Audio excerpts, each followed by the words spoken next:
guys, I'm Miss Elizabeth from the Calcasieu Parish Public Library, and today I want to tell you about some books for 6th through 8th graders.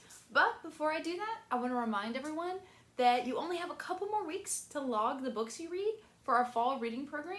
You can go to our website at www.calcasieulibrary.org to register and to log your books there. It'd be a great way to keep track of all those books you plan to read during your holiday break. So the books I'll be telling you about today are both nominated for the Louisiana Young Reader's Choice Award, which is an award that's given out by the State Library of Louisiana. So one of the books that I'm going to tell you about is a historical fiction book set in India in 1947, and the other one is a contemporary realistic fiction book that is set in both Pennsylvania and Puerto Rico. The first book I want to tell you all about is called Marcus Vega Doesn't Speak Spanish by Pablo Cartaya. So this is about 8th grader Marcus Vega, who is 6 feet tall and weighs 180 pounds. He's a very large 8th grader, and he uses his size as a way to earn money. So he hires himself out as a bodyguard for smaller students, walks them to and from school, and earns money that way. And Marcus is also always looking out for his younger brother Charlie, who has Down syndrome. So one day, an older kid is giving Charlie a hard time and calls him a very ugly name, and Marcus is just not standing for it. And so he ends up punching the kid in the face, and as a result, gets suspended from school. So Marcus's mom decides that they need a change of scenery, and she's finally going to use her friends and family miles, or whatever you call them, as an airline worker, and take her family to Puerto Rico, which is where their dad is from. Now, their dad left 10 years ago, and they do not have any kind of relationship with him. But now that they are there in Puerto Rico, Marcus wants to find him and wants to know more about him.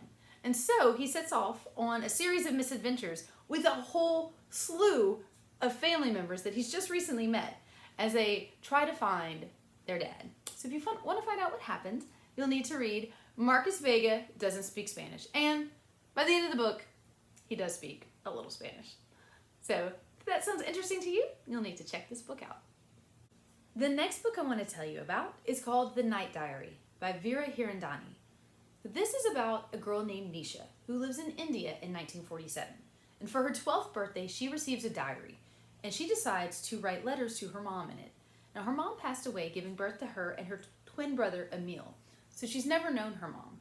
But she decides to do this, and during this time when India is undergoing some rather tumultuous things. So India has come out from under British rule, and the leaders have decided to split the country into two countries. And so for all these years, Muslims and Hindus and Sikhs have all lived together, but now they've decided to make a new country called Pakistan, which is where Muslims will live.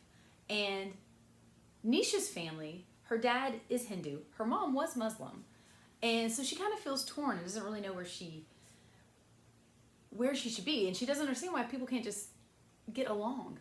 And because now they are having to flee their home because they live in the part of India that has now become Pakistan, and as Hindus they have to leave and they have to set off on a very dangerous journey, and that is what she writes about. She writes to her mom about all these things that they're having to go through.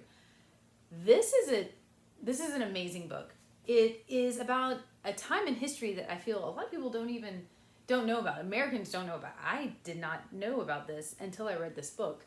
And it's beautifully written. It's interesting, and Nisha is a great character, and the way she writes these letters to her mom and forms this relationship with her mom that she never knew. It's beautiful. Highly recommend it. It also won a Newbery Honor. So if you want to find out what happens with Nisha and her family, then you'll need to read The Night Diary by Veera Hiranandani. All right, guys, thanks for listening. I hope you check out those books, and we will see you next time. Happy reading. Bye.